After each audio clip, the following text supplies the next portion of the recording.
बरोबर येतात त्यांना भाल्यात हे मिळाचे ना ना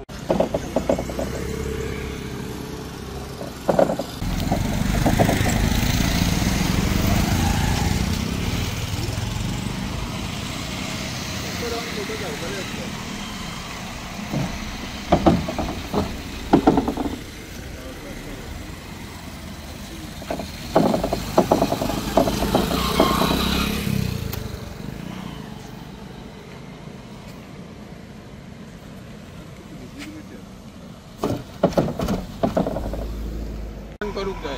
हे तुमका आता उन्हाळ्यातच 2 गाडी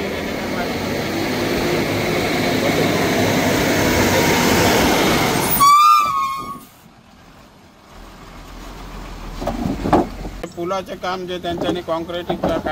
घातलेले असतात एका लोकांना काय ना ते कितपत किती दिवस टिकतले याची गॅरंटी कोण दिता का त्यांचे अधिकारी सुद्धा ना आम्ही जाय काय विचारतलो त्यांना तर कामगारांक आम्ही काय विचारतलो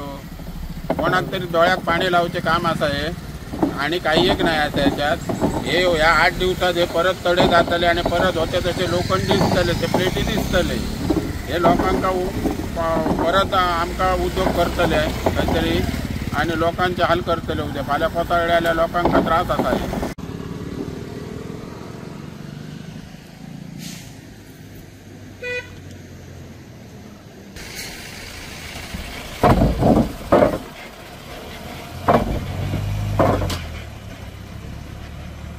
एकोणीसशे 85 ते 82-80 दरम्यान सुरू होते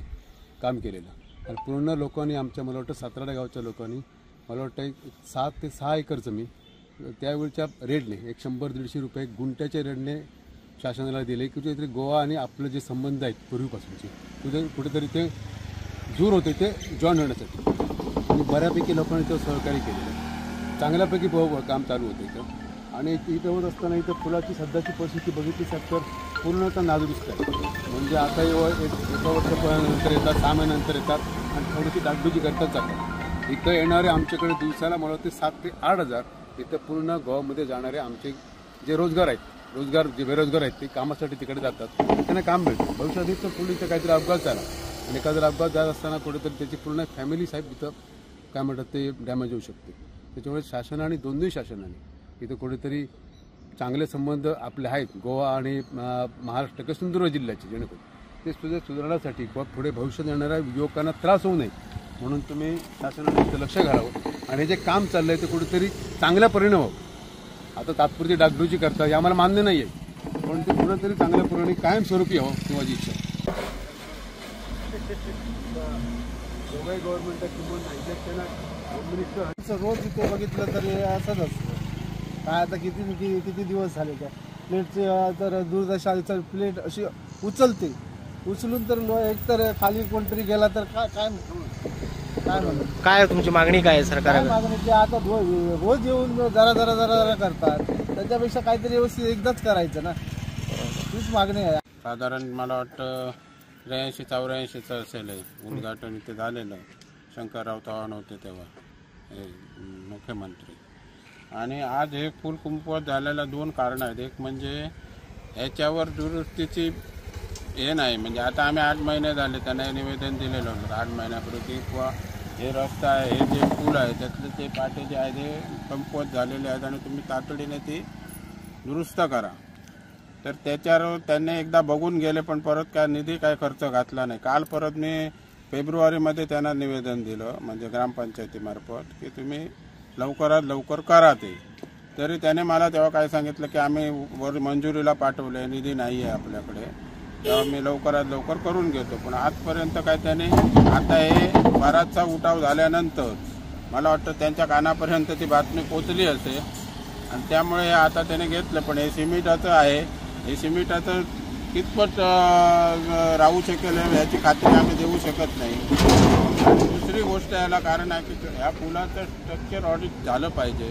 कारण बरीच वर्ष झाली आहेत बाजूचे ते तुमच्या गोवा राज्याचे हे आहेत रेतीवाले हे ते रेती काढतात त्यामुळे ह्या पुलाच्या आजूबाजूला रेती काढल्यामुळे पुलाला धोका आणि तिथे पुढे रेल्वे पूल आहे मागे तुम्ही पाहिलं असेल तिथला एक भाग खचलेला आहे तो कोणाच्या चुकीमुळे नाही रेते काढल्यामुळे ढसाळतो ना पुढचं. आता आमचे 9 गुंठे हे माझी बागायची आहे, ते 9 गुंठे बागायचे आतमध्ये दिलेले आहे. पण आमचं म्हणणं काय, वैयक्तिक जे काय असतील ते बाकी, पण जे पूल आहे हे पूल व्यवस्थित राहणं महत्त्वाचं आहे. कारण या पुलावरनं बऱ्याचशा आमच्या भागातले, तालुक्यातले, जिल्ह्यातले म्हणा लोक, आम्ही गोवा राज्याचा पहिला आभारी आहे. ओके, ते आमचे लोक तिथे येऊन पोट भरत आहेत. तर हा संपर्क तुटला उद्या सकाळी, हे लाईटली कोणी घेऊ नये. हा संपर्क तुटला तर बऱ्याचशा लोकांना उपासमारीची पाळी निर्माण करणारा आहे. आणि जर जायचं परत गोव्यात झालं तर आम्हाला सावंतवाडीवरनं असं 15 मार्गे गोव्यात जावं लागेल. मग ते महागात पडेल. कोण 10,000ची, कोण 15,000ची नोकरी करतो, त्यांना ते परवडणारं नाही आहे. त्यामुळे गव्हर्नमेंटने याच्यावर लवकरात लवकर एक निर्णय घ्यावा आणि या पुलाचं जर स्ट्रक्चर ऑडिट करून जर ते कुंपत झालेलं असेल तर त्याच्यासाठी पर्यायी व्यवस्था त्यांनी लोकांनी केली पाहिजे अगोदर. असं अचानक जर पडलं तर जीवितहानी होणारच आहे, वित्त आणि जीवितहानी होणारच आहे. पण लोकांचं नुकसान होणार आहे की लोक जे नोकरीसाठी, पोटा पाण्यासाठी हाताला काम मिळालेलं आहे ते त्यांचं हातातलं काम निसटून जाईल आणि लोकांवर उपासमारीची पाळी येईल.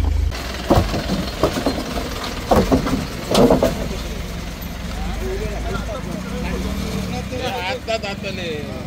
एका याच्यात जातले नाही ते जवळचे नाही.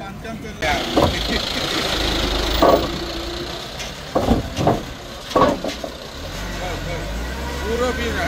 पुरो